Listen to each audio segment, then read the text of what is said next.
but I think always believe in themselves.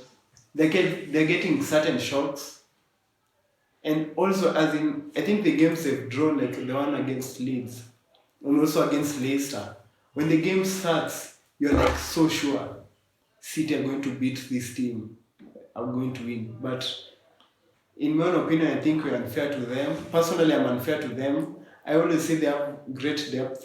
Whichever player is playing in their team is really good and can actually play, and also is like a first team player in another club.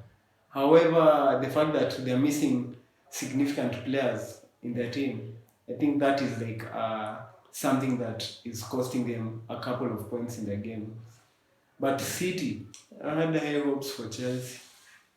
At the moment, I have no comment for Chelsea. I'm not so sure if they're going to like be the same City they were like.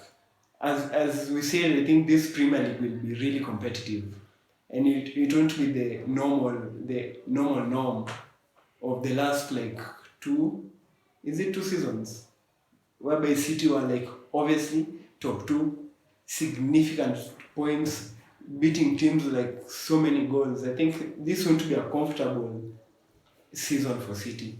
But City, I, personally, if I was a City fan, I'll just be hoping that the game goes for us and our players are back as soon as possible.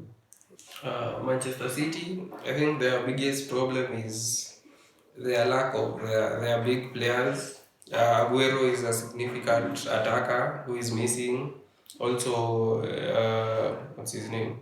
Um Laporte was also not in, but he's back now. We are yet to see, because this season so far they have only scored 6 goals, which for a club like Man City is shocking. They are used to scoring 4, 5, 3 goals in a game. This season they have scored 6 and conceded 7. So, but they have impressive uh, potential big defenders. The partnership between Diaz and Laporte, we are yet to see if it will work. City have in the past chucked a lot of money. They have currently the most expensive defense of any team. So we are yet to see. Let's give the new partnership time and see. But I think City are like missing a certain number of players, but also I want to be like the devil's advocate and say even if the players come, like the Leeds game, I think the Leeds game will still have weirdly the same outcome. This even if they had such players, and also maybe the Leicester game, because I think this is really a weird season. As I think one of you said about Liverpool, this is not one of those seasons whereby when Liverpool comes, you are sure maybe you're going to lose. You're looking for a draw. This is a season whereby people have like belief they can get points from any team whatsoever. However, I still believe City are going to be a okay side. I think they're one of the safest teams to be in top four this season, even more than I say Liverpool.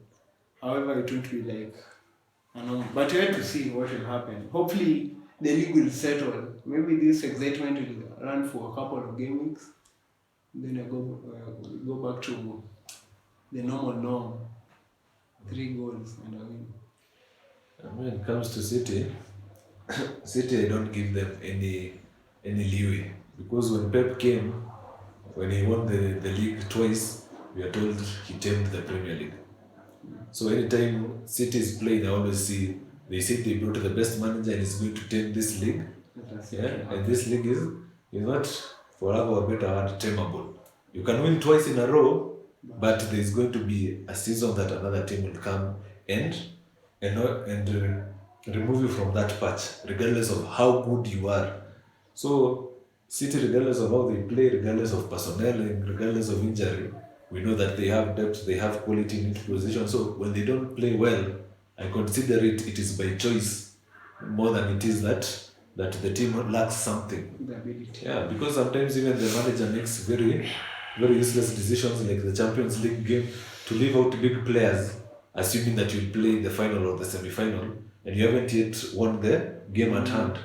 Yeah, and 100 methods of not dealing with teams in the biggest competition in club football in the world. So when it comes to City, I am not impressed, and if they improve, let them improve.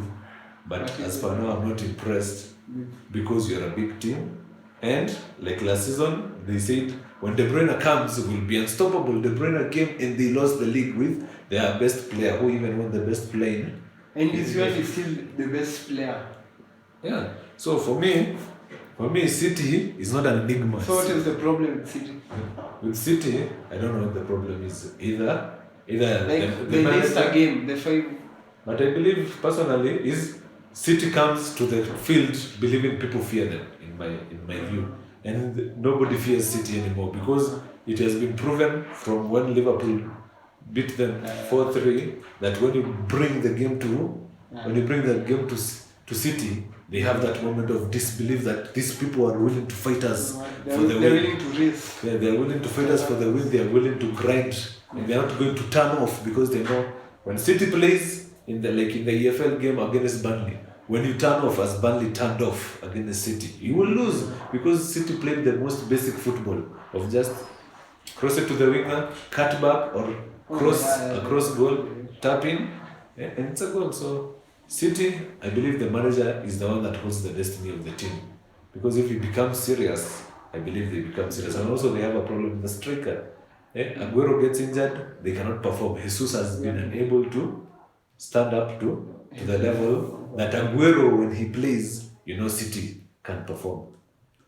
But City should perform however they are. No matter what happens, City should be performing.